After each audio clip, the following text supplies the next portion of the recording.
이 시간 마음과 뜻과 정성을 다하여서 우리 하나님께 예배드리겠습니다.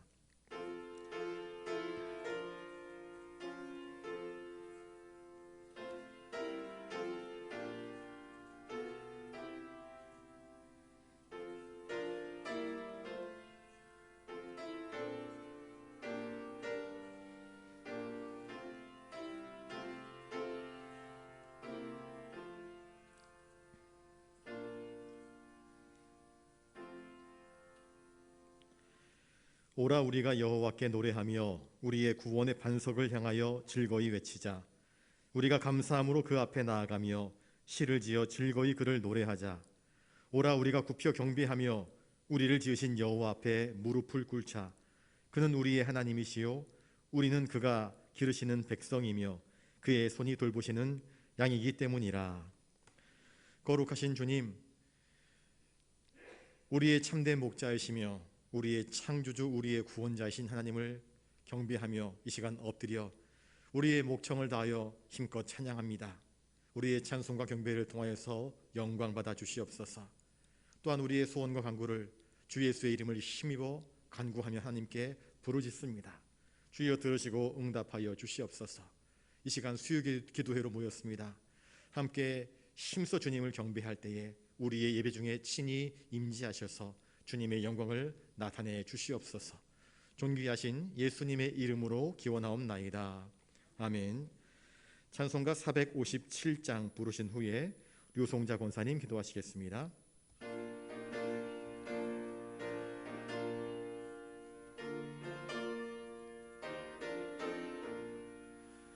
겟세마네 동산에 주를 생각할 때에 근심이나 걱정을 외면할 수 있을까?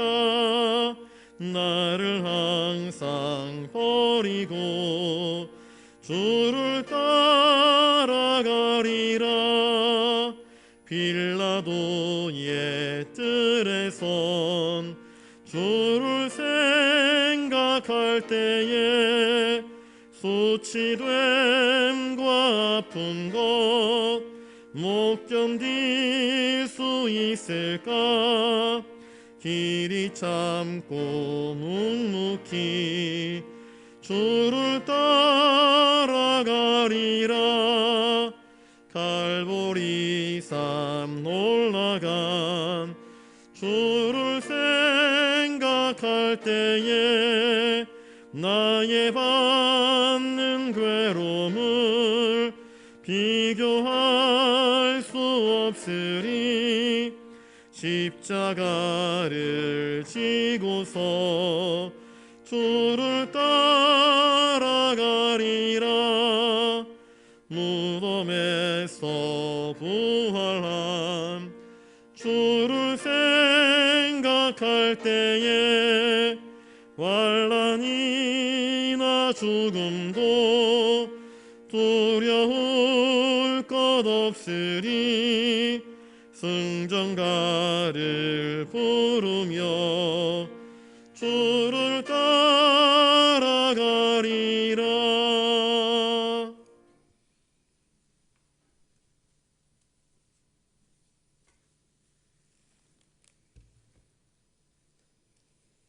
참 생명이 되시고 소망이 되시는 하나님 아버지, 수요 예배로 저희들을 불러주셔서 예배드리게 하심을 감사드립니다. 언제나 저희들을 지켜주시고 보호하여 주시는 하나님 아버지, 이 시간 주님을 사모하는 마음으로 주님 전에 나와 온 마음을 다하여 찬송드리며 감사함으로 예배드립니다. 하나님 아버지, 입술로는 하나님 아버지 사랑한다 고백하지만 우리의 생각은 세상에 있고 세상 속에서 좋은 것을 추구하며 살았습니다. 주님의 크신 긍휼과 사랑으로 우리 안에 있는 더러운 욕망과 마음의 쓴 뿌리들을 주의 보혈로 씻어 주시옵소서. 주님의 뜻대로 살 것을 다짐하면서도 늘 교만한 모습으로 사는 어리석음과 불신앙을 용서하여 주시옵소서. 우리 삶의 해답이 되시며 길잡이가 되시는 예수님 없이는 살 수 없는 나약한 존재임을 깨닫게 하시며 주님만 신뢰하는 믿음의 사람이 되게 하시옵소서. 사랑의 하나님, 우리 영락교회에 은혜를 더하여 주시옵소서.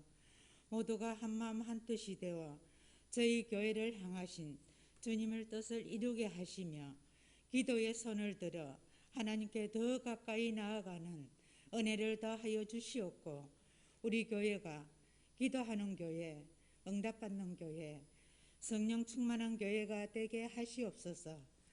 멈출 줄 모르는 코로나19와 변이 바이러스로 고통스러운 시간들을 보내고 있지만 그럼에도 불구하고 하나님이 우리와 함께 하시며 우리의 피난처 되시니 하나님만 의지함으로 인내하게 하소서. 사람의 힘으로는 코로나 재확산과 오미크론 변이 바이러스를 해결할 수 없습니다. 방역당국에 지혜를 주시어 오미크론이 더 이상 확산되지 않게 하시고 코로나가 종식되게 하소서. 안전한 백신과 치료제가 개발되어 코로나로 고통받는 이들에게 하나님의 위로와 지혜의 빛을 비춰주소서. 하나님 아버지, 슬픔을 당한 가정 위에 주님 위로하시고 이 모든 슬픈 마음을 이기게 하시며 하나님의 참 평안을 누리게 하여 주시옵소서. 추운 계절에 연로하신 어르신들 건강한 겨울을 보내게 하시고 육신의 연약함으로 고생하시는 분들에게 여호와 라파의 하나님 함께 하심으로 새 힘 주시고 빠른 회복의 은혜가 있게 하시옵소서. 이 시간 말씀을 전하시는 목사님께 함께 하소서. 영육간에 강건하게 하시고 오늘 주시는 말씀으로 지치고 상한 우리의 마음이 치유되어 참 평안을 누릴 수 있도록 인도하여 주시옵소서. 오늘도 우리의 기도에 응답하시는 예수님의 이름으로 기도드립니다. 아멘.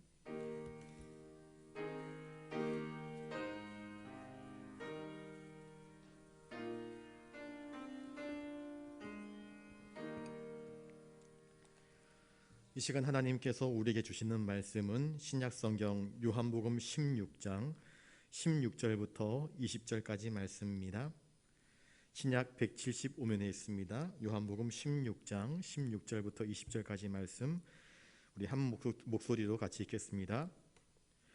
조금 있으면 너희가 나를 보지 못하겠고 또 조금 있으면 나를 보리라 하시니 제자 중에서 서로 말하되 우리에게 말씀하신 바 조금 있으면 나를 보지 못하겠고 또 조금 있으면 나를 보리라 하시며 또 내가 아버지께로 감이라 하신 것이 무슨 말씀이냐 하고 또 말하되 조금 있으면이라 하신 말씀이 무슨 말씀이냐 무엇을 말씀하시는지 알지 못하노라 하거늘 예수께서 그 묻고자 함을 아시고 이르시되 내 말이 조금 있으면 나를 보지 못하겠고 또 조금 있으면 나를 보리라 하므로 서로 문의하느냐.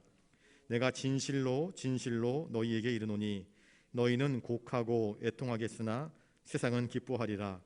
너희는 근심하겠으나 너희 근심이 도리어 기쁨이 되리라. 아멘. 이 시간 옆에 분들과 인사를 나누겠습니다. 우리의 근심이 기쁨이 되기를 원합니다.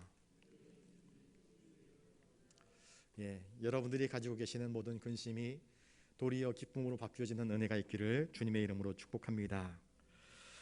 오늘 16절 말씀을 다시 한번 읽어보겠습니다. 16절입니다. 시작. 조금 있으면 너희가 나를 보지 못하겠고 또 조금 있으면 나를 보리라 하시니.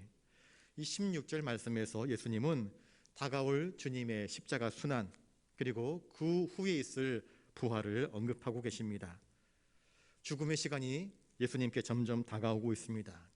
예수님은 자기에게 주어진 사명뿐만 아니라 자기가 택하시고 부르신 그 사람들 한 사람 한 사람을 끝까지 사랑하셨습니다. 그런데 제자들은 여전히 불안해합니다. 예수님이 떠나심을 이야기할 때에 믿음이 연약하였고 아직 영적인 진리에 대한 확실한 체계가 서지 못하였습니다.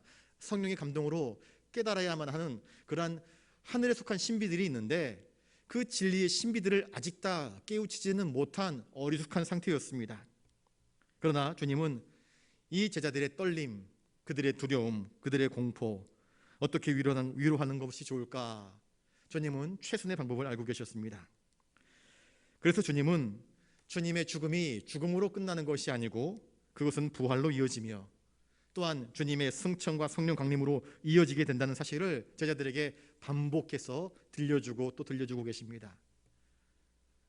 여러분, 계속해서 정으로 돌을 치게 되면 돌이 깎아 내려가지 않습니까? 아무리 어리석어도 주님이 계속해서 반복적으로 말씀을 하면 그 말씀이 조금씩 새겨지게 되는 것입니다. 그리고 나중에 성령 충만한 이후에 아하, 그때 주님께서 하신 말씀들이 그런 뜻이었구나 하는 것을 알게 될 것이기 때문입니다.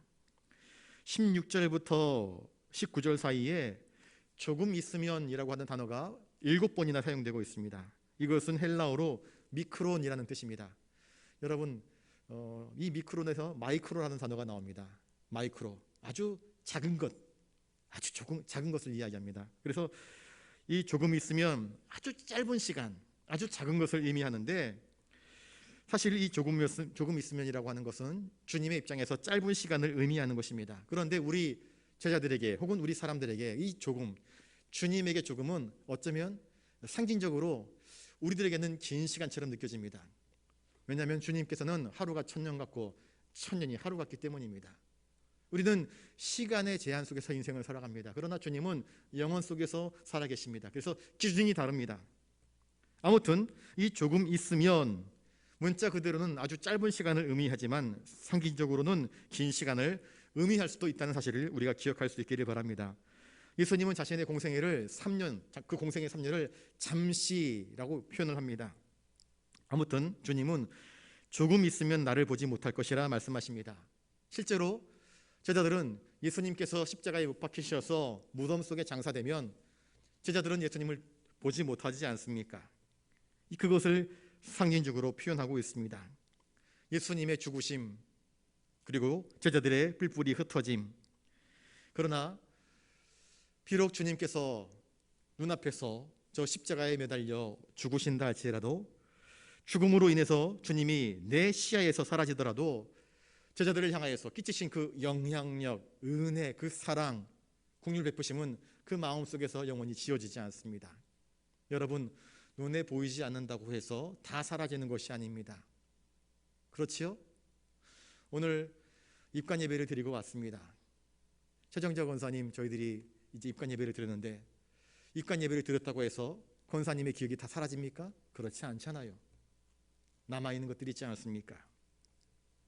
이 말씀을 하신 그날은 어떤 날인가? 예수님께서 제자들을 불러 모아놓고 마지막 여러분들이 잘 아시는 최후의 만찬, 6월절 만찬을 잡수신 바로 그 목요일 밤이었습니다.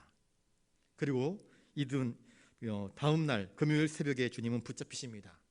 그리고 유례 없는 신속한 재판 절차, 보통 어떤 행위로 죄인이 되게 되면 그 사실에 대하여서 신문을 하게 됩니다. 재판 절차가 있지 않습니까? 그런데 정말 주님은 유례 없이 신속한 재판 절차를 통하여서 금요일날 체포되어서 금요일날 심판받고 금요일날 십자가에 못 박혀버립니다. 그리고 십자가에 달려 죽으시고 토요일에 무덤에서 금요일에 이제 죽으셨으니까 무덤에 들어가시고 토요일을 보내십니다. 그리고 안식 후 첫날 곧 주일 새벽 미명 시간에 부활하십니다. 그러니 조금 있으면 너희가 나를 보지 못하겠고 하신 그 말씀 기간은 주님이 십자가에 못 박혀서 죽으신 이후 부활 때까지 3일 동안의 그 짧은 이별이었습니다. 주님은 이 짧은 이별을 말씀하고 있지만 제자들은 주님이 하시는 말씀이 도대체 무슨 영문인지 아직은 전혀 알아차리지 못하고 있습니다. 또 주님 말씀하십니다. 또 조금 있으면 나를 보리라. 주님과 제자들의 작별은 주님이 말씀하신 조금 있으면 너희가 나를 보지 못하겠고 하신 이 말씀, 이것은 최후의 작별, 최후의 이별이 아니었습니다.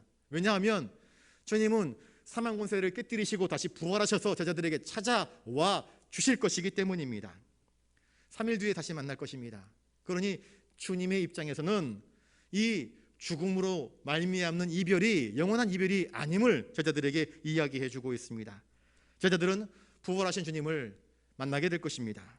그리고 부활하신 주님, 주님의 부활하심을 믿지 못했던 도마에게 그 손에 못자국, 발에 못자국, 또 옆구리에 창자국을 보여주시면서 자 만져봐라, 손 넣어봐라, 그러고도 나를 믿지 못하겠느냐, 그렇게 말씀하지 않습니까?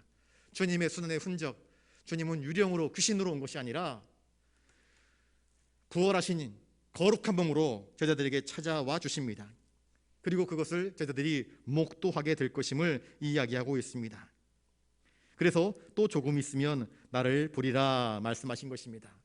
장사되지만 너희들이 보기에 나의 인생이 비극적으로 끝나는 것처럼 보이지만, 그래서 제자들은 머리를 풀어헤치고 우리 주님 죽었으니 인생의 소망이 끊어졌다, 절망이다, 이제 포기다, 예수님에 대한 모든 기대, 모든 희망이 다 사라져버렸다. 예수님과 함께 3년 동안 동거동락하면서 주님께 나의 모든 인생을 투자했는데, 배와 그물을 버려두고 아비를 버려두고 주님만 따라다녔는데, 주님이 허무하게 십자가에 못 박혀 죽으심으로 나의 인생의 모든 꿈들이 물거품처럼 다 소멸되어 버렸다. 그래서 낙심하지 않습니까? 그러나 주님은 죽음으로 끝난 것이 아니라 그 죽음을 깨뜨리십니다. 그리고 부활하신 것입니다. 그래서 주님은 또 조금 있으면 나를 보리라 제자들에게 말씀하십니다. 스승을 잃어버린 제자들, 그 마음이 낙심되지 않도록 주님은 이 말씀을 거듭해서 들려주고 계십니다.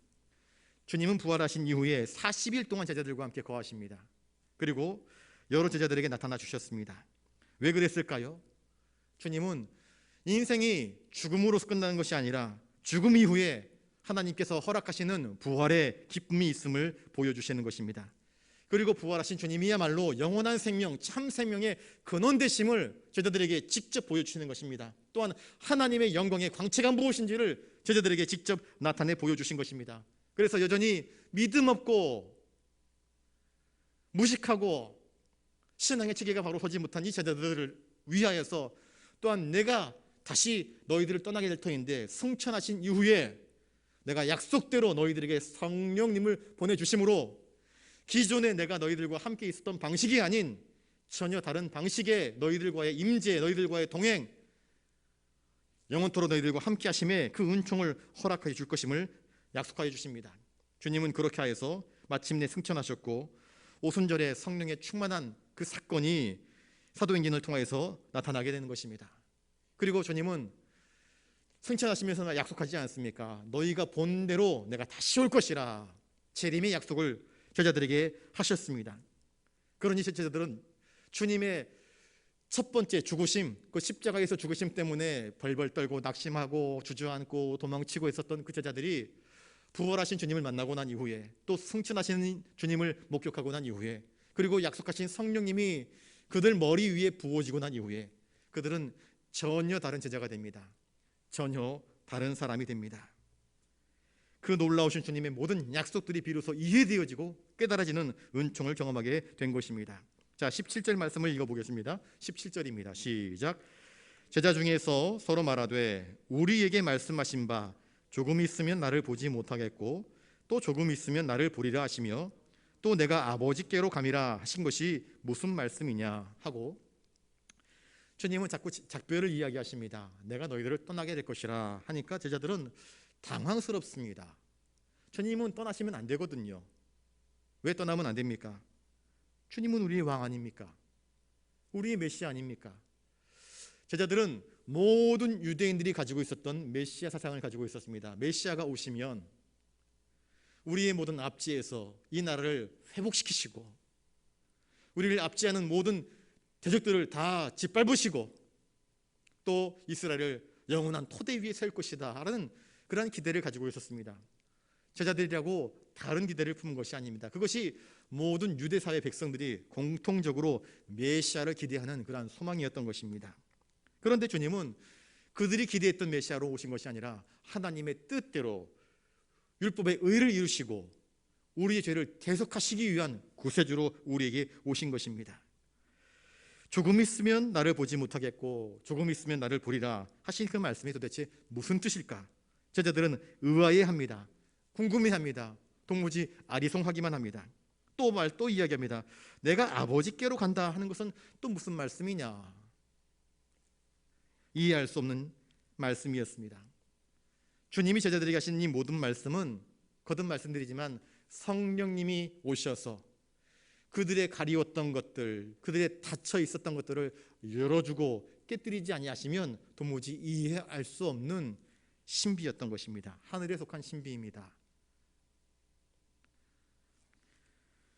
성경을 읽을 때 국문학자가 성경을 읽으면 국문학적으로 성경을 보게 됩니다. 야, 여긴 시가 있네. 여긴 역사가 있네. 여기는 많은 기록들이 있네. 영문학자가 보면 또 다르게 보겠지요. 법학자들이 보게 되면은 야, 여기에는 아주 인류 초기에 그런 법전들이 담겨져 있네. 그렇게 보게 될 것입니다. 레위기를 보시면 이제 제사를 지내는 방법들이 나오는데 이제 도축업자들이 보게 되면 야, 옛날엔 저렇게 소를 잡았구나, 양을 잡았구나, 각을 뜨고 특히 내장을 정리하고 이런 식으로 보게 될 것입니다. 그러면 그 성경 속에서 그들은 아무런 은혜를 발견하지 못합니다. 아무런 감동도 없습니다. 여러분, 성경은 하나님께서 성령의 감동으로 각 사람의 마음을 감동시키셔서 기록하게 하신 책입니다. 그러니 성경은 성령의 감동이 없이는 도무지 이해할 수 없는 책입니다. 사실은 어린 아이라도 이해할 수 있도록 쓰여진 책이 성경입니다. 그러나 더 놀라운 것은 성령의 감동이 없이는 이 말씀에 참으로 깊으신 하나님의 뜻을 온전히 이해할 수 없는 것입니다. 유대인들은 성경을 몰랐을까요? 율법을 몰랐을까요? 대제사장들, 서기관들, 바리새인들 그들이 성경을 몰랐을까요? 알고 있었습니다. 율법학자들은 토시 하나 틀리지 않고 성경을 달달달달 외울 만한 수준이었습니다. 그런데 왜 그들은 주님이 약속된 메시아이신 것을 받아들이지 못하고 주님을 영접하지 못했을까요? 나의 기대, 우리의 기대와는 다른 메시아를 영접하기를 꺼려한 것입니다. 하나님의 뜻에 자기를 맞춰야 되는데 내 뜻에 하나님을 맞추려고 하는 어리석은 인간의 완고함과 어리석은 인간의 고집, 그 교만함이 문제였던 것입니다. 그래서 제자들에게 하신 이 모든 말씀은 나중에 성령님이 충만하게 임하고 나니까 비로소 제자들이 이것을 알게 되었습니다. 13절에 보시면 진리의 성령이 오시면 그가 너희를 모든 진리 가운데로 인도하시리니 그가 스스로 말하지 않고 오직 들은 것을 말하며 장래의 일을 너희에게 알리시리라 말씀합니다. 진리의 성령이 오시면 그가 너희에게 모든 진리 가운데로 너희들을 이끌어 드릴 것이다, 깨닫게 하여 주실 것이라 그렇게 말씀합니다. 18절 말씀을 또 읽겠습니다. 18절입니다. 시작. 또 말하되 조금 있으면이라 하신 말씀이 무슨 말씀이냐, 무엇을 말씀하시는지 알지 못하노라 하거늘. 예수님은 이미 제자들에게 여러 번 내가 예루살렘에 올라가게 되면 죽임을 당하고 그러나 사흘 만에 다시 살아날 것이라 최소한 3차례 이상 제자들에게 말씀하였습니다. 그런데 사람은요 참 묘한 습관이 있습니다. 여러분들도 그런지 아닌지 한번 생각해 보십시오. 사람은 묘하게 보고 싶은 것만 보고 듣고 싶은 것만 듣습니다. 선생님이 종례 시간에 아이들에게 내일 준비물 뭐라 다 이야기합니다. 말씀을 다 해줍니다. 그런데 어떤 아이들은요 그 말씀대로 준비해오는 아이가 있는가 하면 어떤 아이는 준비를 안 해옵니다. 왜 준비 안 해왔냐 했더니 선생님 그 말씀 하지 않았다고 이야기합니다. 분명히 이야기했는데 안 들은 것입니다. 아니 들렸는데도 그것을 그 귀에 저장해 놓지 못한 것입니다. 왜 그런지 아십니까? 듣고 싶은 것만, 자기 관심 있는 것만 듣고 정리해버리기 때문입니다. 애들만 그러는 것이 아닙니다. 우리들도 그렇습니다. 제자들 역시 마찬가지였습니다. 주님이 수단을 예고하셨습니다. 최소한 3차례 이상 예고하셨습니다. 분명히 들었음에도 불구하고 그 말씀이 들릴 때마다 제자들은 그것이 껄끄럽습니다. 뭔가 불편합니다. 이것은 우리의 기대와 다른 것입니다. 그래서 예수님의 이 진리의 말씀에 대하여서 껄끄러움을 가지고 대합니다. 결국 그들의 불신, 그들의 무지, 그들의 오해는 예수님이 이별을 이야기하고 고난을 이야기할 때마다 당황스러운 심정이 되어버리고 맙니다. 아까 말씀드렸지요. 이날이 언제라고요? 목요일 날 최후의 만찬이 벌어지는 그런 날이었습니다. 예수님께서 제자들의 발을 다 씻어주셨습니다. 섬겨주셨습니다. 사랑하여 주셨습니다. 내가 너희를 섬긴 것처럼 너희도 서로 섬겨라, 그렇게 말씀하셨습니다. 그런데 그 와중에 가룟 유다는 예수님이 내 생각과 내 뜻과 전혀 다른 길을 가시는구나 하는 것을 깨닫고는 제자들의 무리에서 뛰쳐나가 버립니다. 누구에게로 갑니까? 예수님 팔려고 나간 것입니다. 나머지 11제자들은 예수님이 자꾸 죽는다 이야기하시니까, 이별을 이야기하시니까 예수님에 대한 어떤 마음들이 불편한 마음이 됩니다. 메시아가 오면 영원히 유대인의 왕이 되셔서 이 나라를 통치하고 다스릴 것인데, 또 우리가 예루살렘에 올라가게 되면 이 나라를 통치하실 예수님 곁에서 좌우에 한 자리씩, 못해도 12지방장관 가운데 하나는 하겠지라고 하는 세상적인 기대를 가지고 주님을 열심히 쫓아왔는데, 주님은 자꾸 우리의 생각과는 다른 엉뚱한 이야기를 하시고 고난을 이야기하시고 너희들과 헤어질 것이고 또 만나게 될 것이다, 아리송한 말씀만 하시니까 제자들은 점점 머리가 무거워집니다. 그래서 어쩔 줄 몰라 합니다. 주님은 제자들의 마음을 아십니다. 19절을 같이 한번 읽어보겠습니다. 19절입니다. 시작. 예수께서 그 묻고자 함을 아시고 이르시되 내 말이 조금 있으면 나를 보지 못하겠고 또 조금 있으면 나를 보리라 하므로 서로 문의하느냐. 주님은 제자들의 심리 상태를 아십니다. 제자들이 무엇 때문에 웅성웅성대며 서로 눈짓하면서 야 저게 무슨 뜻이야? 예수님이 왜 자꾸 저런 이야기하지? 조금 있으면 보지 못하고 조금 있으면 다시 본다. 아버지께로 간다. 도대체 이게 무슨 말이냐? 너 아냐? 서로 옆구리를 쿡쿡 찌르면서 묻습니다. 주님께 대놓고 물어보진 못하고 자꾸 묻습니다. 주님은 제자들을 아십니다. 그들이 무엇 때문에 근심하시는지, 그들이 묻고 싶은 것이 무엇인지 아십니다. 그런데 십자가의 시간은 점점 다가오고 있습니다. 여러분, 그런데 십자가가 다가오는 것만큼 부활의 영광도 다가오고 있는 것입니다. 그리고 주님의 재림도 다가오고 있습니다. 이것을 기억하실 수 있기를 바랍니다. 주님은 더 많은 말씀을 하실 수 있었지만 아직은 이 제자들이 온전히 모든 것을 다 감당치 못할 것이기 때문에 성령이 오시면 너희들을 바르게 깨닫게 해주실 것이라, 그렇게 아까 13절에 말씀해 주신 것입니다. 자, 20절 말씀을 다시 한번 읽겠습니다. 20절입니다. 시작. 내가 진실로 너희에게 이르노니 너희는 곡하고 애통하겠으나 세상은 기뻐하리라. 너희는 근심하겠으나 너희 근심이 도리어 기쁨이 되리라. 예수님이 십자가에 못 박히실 때에 예수님을 따라다녔던 여자들은 뒤에서 슬피 울면서 십자가를 지신 주님을 졸졸 따라갔습니다. 가슴을 쳤습니다. 아파했습니다. 눈물 흘렸습니다. 예수님은 예루살렘의 딸들아 왜 우느냐, 왜 울지 마라, 그렇게 위로하십니다. 잠시 후에 있을 예수님의 고난, 그 십자가의 죽음은 제자들에게는 견디기 힘든 고통이 될 것입니다. 예수님은 자신의 죽음 이후에 제자들이 어떻게 될지를 이미 알고 계셨습니다. 엠마오로 가는 두 제자 이야기 하시지 않습니까? 제자들은 예수님이 십자가에 못 박히시고 죽고 나니까 뿔뿔이 흩어집니다. 두 제자는 더 이상 예수님과 함께 있었던 그 자리에 있지 못하고 엠마오로 가고 있는 중이었습니다. 주님께서 그들 가운데 나타나셔서 말씀하지 않습니까? 베드로는 뭐라고 이야기합니까? 나는 물고기 잡으러 가겠다. 이전의 직업. 주님은 고기를 낚는 어부에서 사람 낚는 어부가 되게 하려고 그를 부르셨는데 예수님이 죽고 나니까, 예수님이 내 곁에 없고 나니까 이제 더 이상 그 어떤 소망도, 그 어떤 인생의 의욕도 잃어버리고 할 게 없으니까 다시 고향 땅으로 돌아가서 고기나 잡아야지 뭐 하며 체념한 듯한 모습을 보입니다. 그 말을 듣고 아마 베드로와 함께 예수님의 부르심을 받았던 다른 어부들, 안드레, 야고보, 요한도 그래 우리도 같이 고기나 잡지 뭐 하며 베드로를 따라가는지도 모르겠습니다. 그런데 주님 뭐라고 말씀하십니까? 조금 있으면 나를 보지 못하겠지만 조금 있으면 내가 너희가 다시 나를 볼 것이라 말씀하지 않았습니까? 사실 제자들에게 주님은 모든 것이었습니다. 그들은 자신의 모든 것을 예수님께 투자하지 않았습니까? 그런데 주님을 잃어버렸습니다. 모든 것을 투자했는데 그 투자한 대상이 하루아침에 죽어버렸습니다. 사라져버렸습니다. 그래서 그들은 전혀 위로받지 못했습니다. 몽땅 잃어버린 것 같았습니다. 꿈도 희망도 소망도 믿음도 다 잃어버리고 만 것입니다. 그래서 주님은 너희는 곡하고 애통하겠으나 그렇게 말씀하고 있습니다.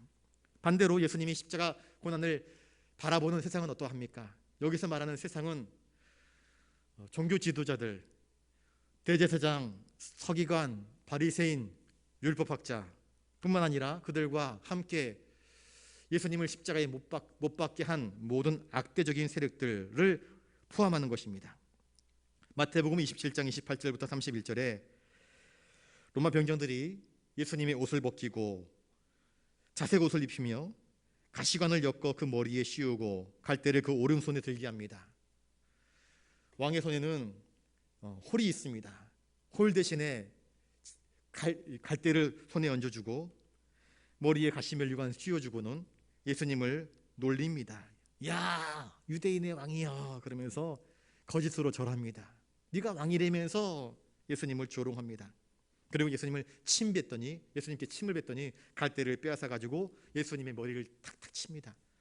세게 때리면 아프기라도 할 텐데 갈대로 머리를 칩니다. 이것은 정말 악독한 조롱입니다. 네가 왕이라면서 나 어떻게 할래? 예수님의 머리를 갈대로 치면서 놀리고 조롱한 것입니다.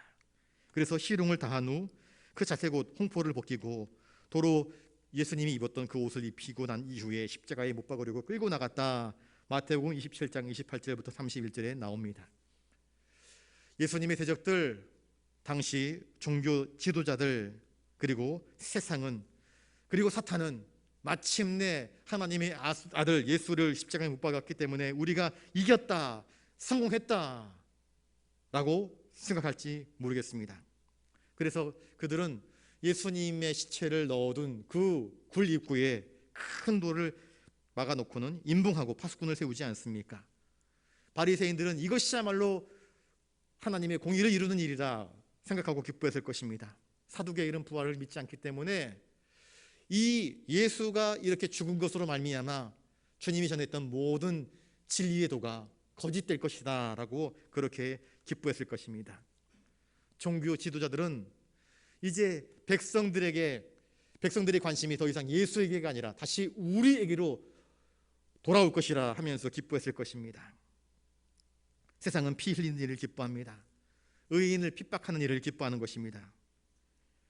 예수님의 십자가는 유대교의 부패한 교권과 로마의 비겁한 정권이 야합함으로 말미암아 이루어진 결과였습니다. 이처럼 세상은 예수님을 십자가에 매달고 목숨을 빼앗았습니다. 그리고 이제 이것으로 완전히 끝이다, 끝장났다 생각했을 것입니다. 그러나 성경은 무엇을 이야기합니까? 부활을 이야기합니다. 부활로 말미암아 인간의 상식, 인간의 세계, 인간의 경험, 인간의 모든 수단과 방법을 초월한 하나님의 놀라운 구원으로 말미암아, 섭리로 말미암아 세상이 감히 이길 수 없는 주님의 놀라운 부활 승리 사건을 우리에게 이야기해주고 있지 않습니까? 이것으로 인하여서 세상은 결코 주님을 이길 수 없고 세상은 결코 또한 교회를 이길 수 없음을 주님은 단호하게 우리에게 보여주고 있습니다. 너희는 근심하겠으나 예수님의 말씀이 무엇인지 알지 못하기 때문에 근심하고 걱정하고 흐느적거리고 흔들리고 불안해하고 떨고 방황하고 그럴 것입니다. 그러나 주님이 부활한 몸으로 다시 오셔서 그들을 만나 주실 때에 어떻게 됩니까? 너희 근심이 도리어 기쁨이 되리라 말씀하고 계십니다. 여러분, 이 기쁨은 제어할 수 없는 기쁨입니다. 마리아가 부활하신 예수님을 만나보고는 제자들에게 달려가서 내가 부활하신 예수님을 보았다 강력하게 선포합니다. 증언합니다. 그들을 억눌렀던 모든 슬픔, 눈물, 상함, 고통이 한순간에 다 소멸되어 버립니다. 부활하신 주님을 만나고 난 이후에 그리스도의 부활은 제자들에게 있어서 다시 소망을 찾는 것이었습니다. 다시 꿈을 꿀 수 있게 하는 것이었습니다.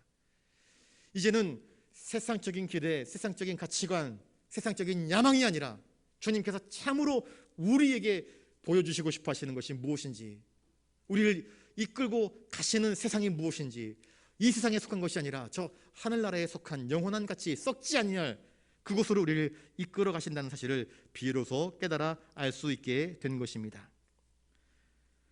예수님은 제자들에게 잠시 후에 나를 보지 못할 것이다, 그러나 잠시 후에 또 나를 보게 될 것이라 약속하였습니다. 어리숙한 제자, 아직 신앙이 온전치 못한 제자들은 이 위대한 주님의 말씀을 아직까지는 이해하지 못하였습니다. 여러분, 혹여라도 우리 안에도 예수님이 하시는 이 말씀이 잘 이해되지 않는 분들이 계십니까? 그렇다면 주님의 약속을 믿고 주님의 은혜를 기다릴 수 있기를 바랍니다. 주님의 언약은 반드시 이루어집니다. 너희가 나를 보지 못하겠지만 곧 나를 보게 될 것이라 하신 그 주님의 약속은 이루어졌습니다. 그래서 부활하신 몸으로 40일 동안 제자들과 함께 거하셨습니다. 승천하시면서 주님은 약속하셨습니다. 너희가 본 대로 내가 다시 올 것이라. 다시 오게 되면 재림주로 세상을 심판할 것이고 너희들을 나 있는 곳에 내가 너희를 위하여 예비한 그 처소로 너희를 영접하겠고 너희들을 환영하겠고 너희를 끌어안을 것이라 약속하여 주셨습니다. 이제 성령 충만함을 입은 제자들은 주님이 하신 말씀이 무엇을 의미하는지 그 진리를 분명히 이해하게 되었습니다.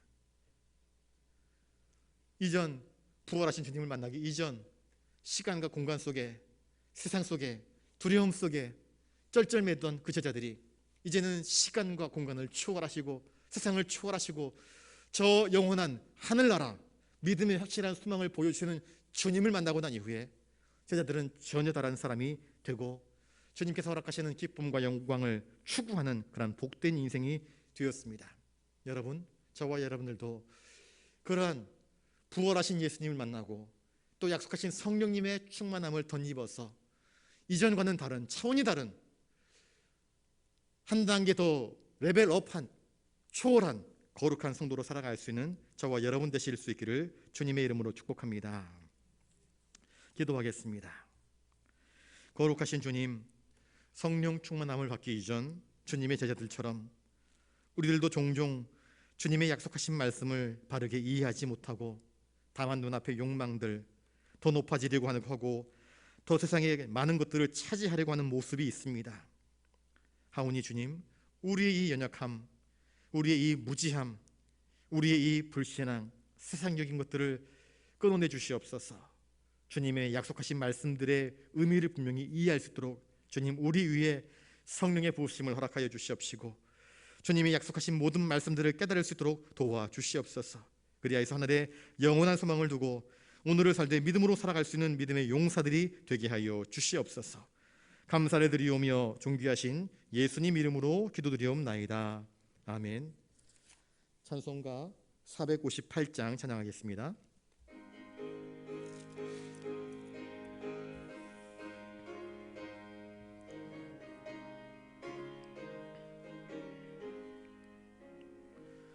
너희 마음에 슬픔이 가득할 때 주가 위로해 주시리라.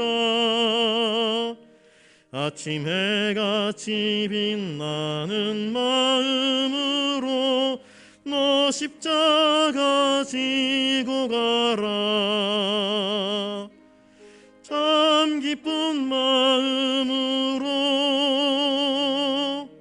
십자가 지고 가라. 내가 기쁘게 십자가 지고 가면 슬픈 마음이 위로받네. 때를 따라서 주시는 은혜로서 가란 심령에 힘을 얻고 주가 언약한 말씀을 기억하고 너 십자가 지고 가라.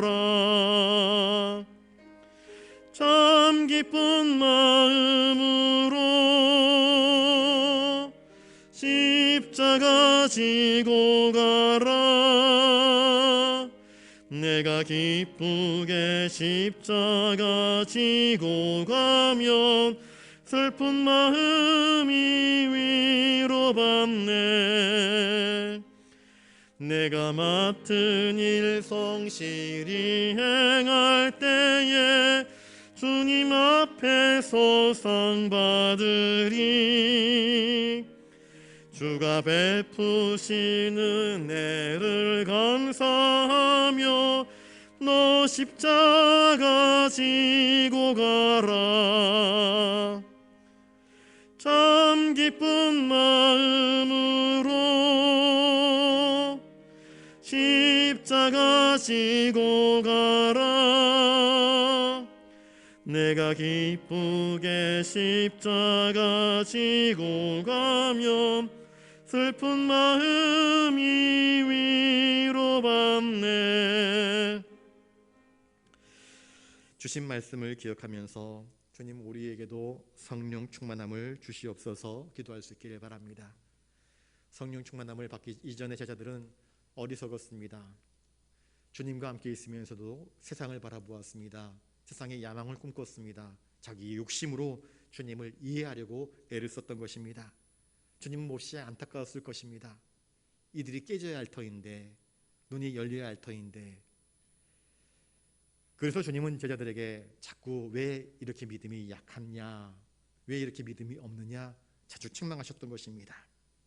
성령 충만함을 받고 나니 그들이 움켜쥐려고 했던 것들이 얼마나 헛되고 부질없는지를 깨달았습니다. 바울이 그러지 않았습니까? 내가 붙잡으려고 했었던 모든 것들이 얼마나 추악하고 더러운 것임을 알게 되지 않습니까? 우리가 믿음으로 기도할 때에 주님은 성령 충만함을 허락해 주실 것입니다. 성령의 감동이 있을 때에 주님의 뜻을 분별할 수 있는 것입니다. 그리고 영원한 하늘나라의 소망을 두면서 하나님이 기뻐하시는 믿음의 용사로 살아갈 수 있게 되는 것입니다. 이 말씀을 기억하면서 주님, 연약하고 어리석은 저희들에게 성령의 기름 부으심을 허락하여 주시옵소서. 그래서 세상 지혜로 살지 않고 성령님께서 주시는 하늘의 지혜로 믿음을 가지고 다윗처럼, 사도 바울처럼 용감하게 믿음의 용사로 살아갈 수 있도록 주님 우리에게 은혜를 허락하여 주시옵소서. 근심하지 말고 주님을 의지하면서 더욱 기도하는 기도의 용사가 되게 해달라고 이 시간 우리 자신을 놓고 한 2-3분 동안 기도하는 시간 갖도록 하겠습니다. 기도하겠습니다. 거룩하신 아버지 하나님, 참으로 감사를 드립니다. 오늘 주신 말씀을 기억합니다. 예수님과 함께 3년 동안을 주님이 하신 말씀을 듣고 보고 배우며 주님과 함께 잠을 자고 주님과 함께 눈을 뜨고 주님과 동거동락하였지만 저자들은 여전히 세상적인 야망과 기대와 꿈을 포기하지 않고 주님에게서 무엇인가 얻어낼 수 있는 세상적인 것들을 기대했습니다. 배와 그물을 버려두었으니 더 좋은 자리를 차지하지 않을까, 더 높은 자리에 올라가지 않을까, 더 명성 있는, 더 명예 있는 자리를 내가 얻을 수 있지 않을까 하는 기대를 가지고 주님을 쫓았습니다.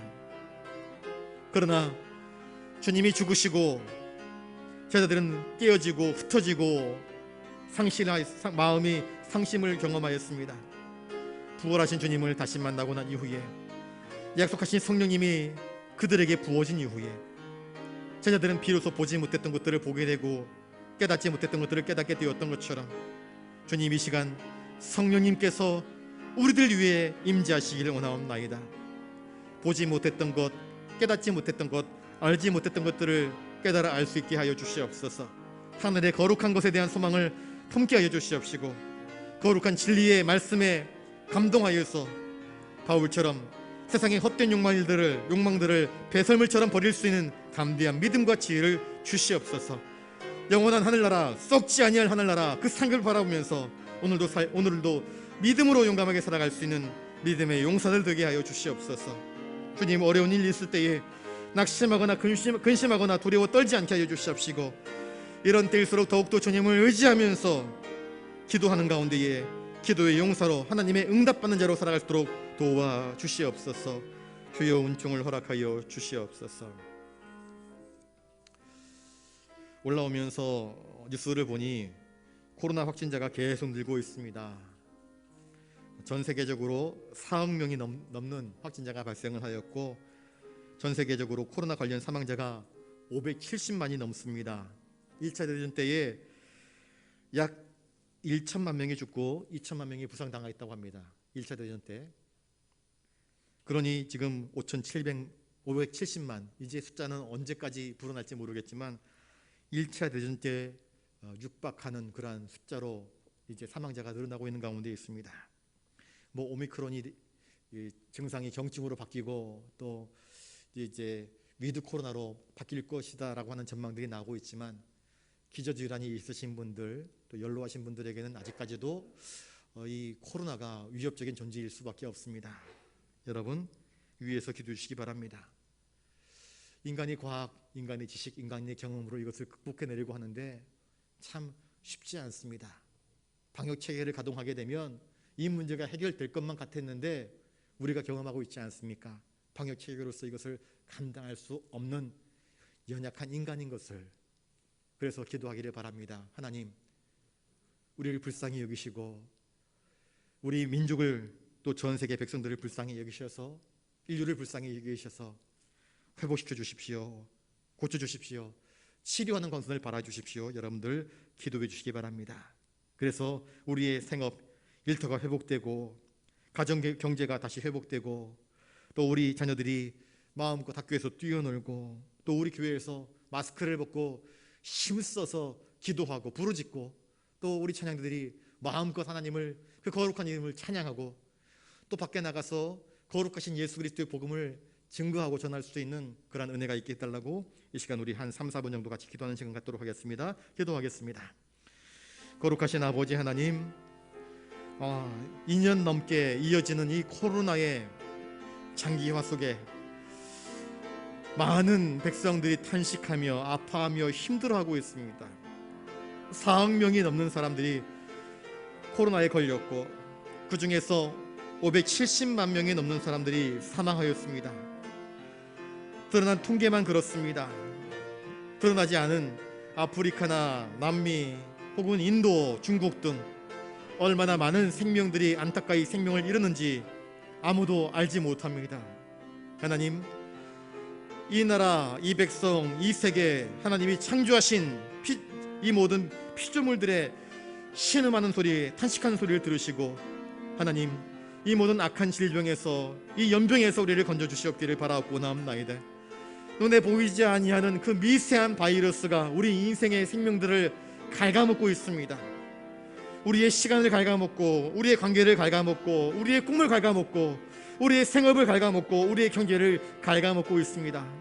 하나님, 이 일이 계속해서 지속되면 경제가 무너지고 무역이 무너지고 나라가 무너지고 우리의 인생이 무너질까 심히 두렵습니다. 하나님, 은혜를 베풀어 주시옵소서. 속히 이 코로나에서 우리가 건진받을 수 있도록 도와주시옵소서. 치료하는 광선을 발하셔서 하나님, 이 모든 악한 질병에서 우리가 살아날 수 있도록 은총을 허락하여 주시옵소서. 하나님, 백신이 무소용인 것을 깨닫습니다. 방역체계가 아무런 소용이 없는 것을 깨닫습니다. 하오니 하나님께서 우리 인생들에게 면역력을 주시옵소서. 은총을 허락하여 주시옵소서. 그리하여서 무너져버린 일상들이 다시 회복될 수 있도록 은총을 허락하여 주시옵소서. 경제활동이 위축되고 있습니다. 하나님, 사랑하는 우리 자녀들이 마스크를 쓰고 졸업식도 입학식도 못하고 학교에서 뛰어놀지도 못하고 공부하는 데 많은 어려움들과 장애들이 있습니다. 하나님, 도와주시옵소서. 교회에서 세상을 향해서 복음을 외치고 선교하고 전도해야 할 텐데 마스크를 쓰고 선교의 전도의 문들이 막혀버리고 말았습니다. 교회에서 힘껏 목청껏 부르짖으며 하나님을 찾아야 할 터인데 마스크를 쓰고 우리의 기도 소리가 점점 줄어들고 말았습니다. 하나님, 하나님을 향해서 기쁨으로 감사함으로 찬양해야 할 터인데 마스크를 쓰고 우리의 찬양 소리가 점점 사그라들고 있습니다. 주여 도와주시옵소서. 이 모든 곳에서 회복을 허락하여 주시옵소서. 주님의 은총을 더하여 주시옵소서. 주여 도와주시옵소서. 올해 우리 교회 실천사항이 기도하는 교회, 응답받는 교회, 성령 충만한 교회입니다. 우리 교인들이 기도하는 용사가 되었으면 좋겠습니다. 다윗처럼 기도할 때에 살아계신 하나님, 역사하시는 하나님, 내 손을 붙잡고 나를 건지시고 인도하시는 그 하나님을 경험할 수 있기를 바랍니다. 그래서 항상 기도하는 우리 부산영락교회 믿음의 권속들 되게 해달라고 기도해 주시기 바랍니다. 우리 항존지 피택자들 2월 셋째 주까지 교육받습니다. 잘 교육받고 충성되는 일꾼으로 쓰임받을 수 있도록 여러분들 기도해 주시기 바랍니다.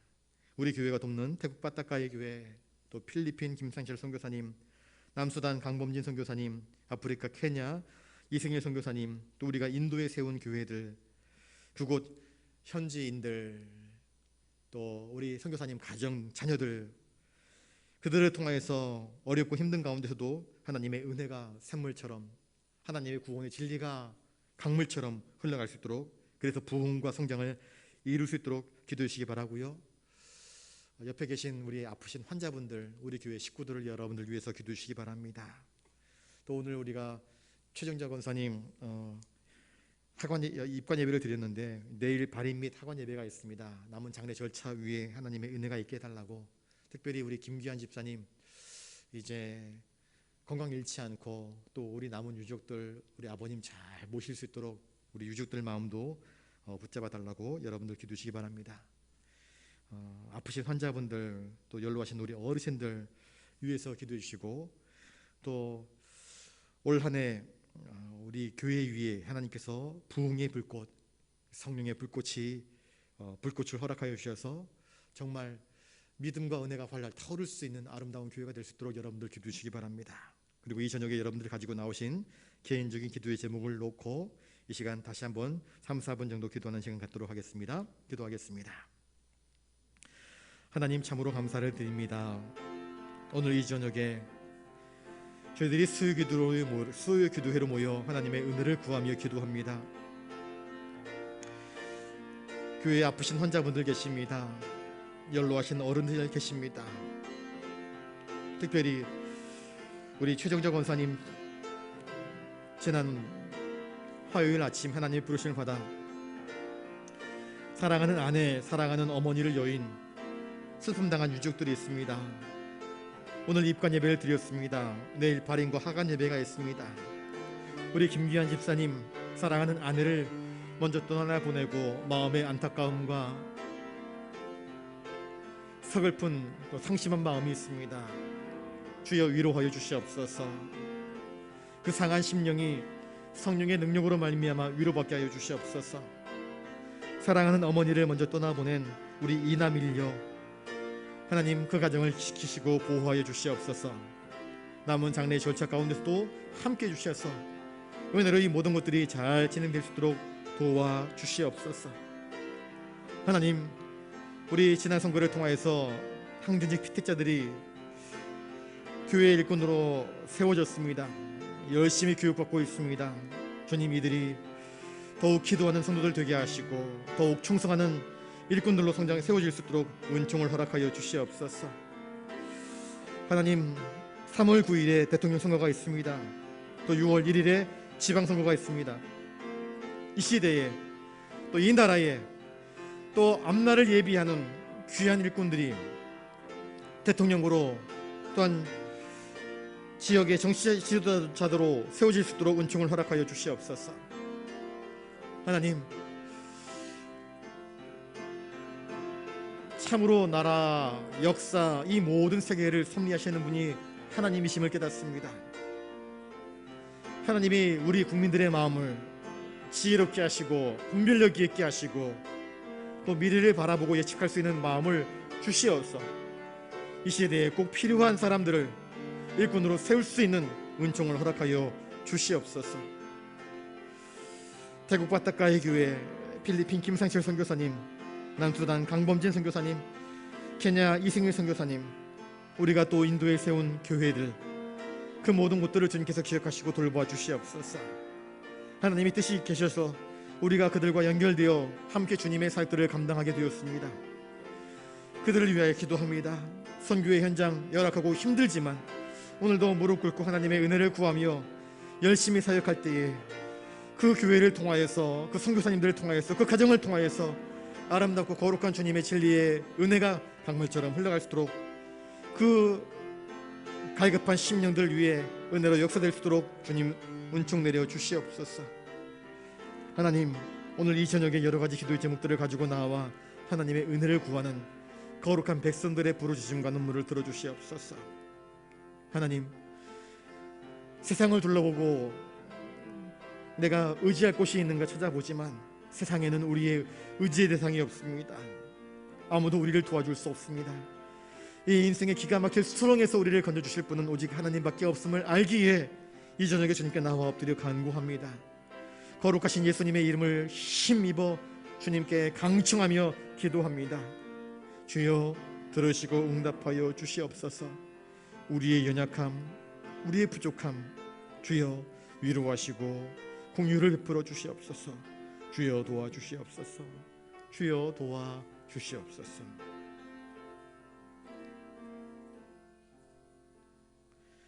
거룩하신 주님, 수요기도회로 모여 말씀을 듣고 또 말씀 따라 기도하고 이 저녁에 여러 가지 기도의 제목들을 가지고 하나님의 은혜를 구하며 간구하였습니다. 주님, 많이 어렵고 힘든 시대를 저희들이 살아갑니다. 교회가 쪼그라들고 경제가 위축되고 코로나로 인하여서 우리의 삶의 일터들이 무너지고 삶의 반경이 점점 위축되는 경험들을 하고 있습니다. 정치 지도자들이 바로 세우지 못하여서 많은 어려움과 아픔들을 경험하고 있습니다. 주님, 대통령 선거를 코앞에 두고 있습니다. 참으로 이 시대에 필요한 자가 대통령이 되게 하여 주시옵소서. 또 6월 1일 지방선거가 있습니다. 우리 지역사회에 꼭 필요한 일꾼들이 선출되게 하여 주시옵소서. 이 저녁에 여러 가지 기도의 제목들을 가지고 간구하였습니다. 우리의 아픈 심정 누가 이해할 수 있겠습니까? 하나님이 우리의 심사를 헤아리시오니 들으시고 응답하여 주시옵소서. 우리가 아뢰지 못한 것까지도 헤아리시고 주님 긍휼을 덧입혀 주시옵소서. 주님의 은혜, 주님의 긍휼, 주님의 용서, 주님의 인도 아니면 우리가 이 험악한 세상을 살아갈 수 없습니다. 우리는 연약합니다. 그러나 주님은 전능하시고 강하시오니 연약한 우리를 붙잡으시고 강건케 하시며 샘을 얻게 하시며 주님 위로함을 덧입고 정말 이 악한 시대를 믿음으로 잘 살아갈 수 있도록 주님 도우시고 인도하여 주시옵소서. 주님만 의지하며 존귀하신 예수님 이름으로 기도드리옵나이다. 아멘. 이제는 우리 구주 예수 그리스도의 은혜와 하늘 아버지의 놀라우신 사랑하심과 성령님의 감동 감화 역사 교통하심이 근심하나 그 근심하는 모든 제목들이 기도로 바뀌어 간구할 때에 도리어 큰 기쁨이 될 것이라는 확신과 믿음을 가지고 돌아가는 사랑하는 부산영락교회 모든 믿음의 권속들과 이 시간 함께 예배하는 모든 성도들 머리 위에 이제로부터 영원토록 함께 하옵시기를 간절히 축원하옵나이다. 아멘.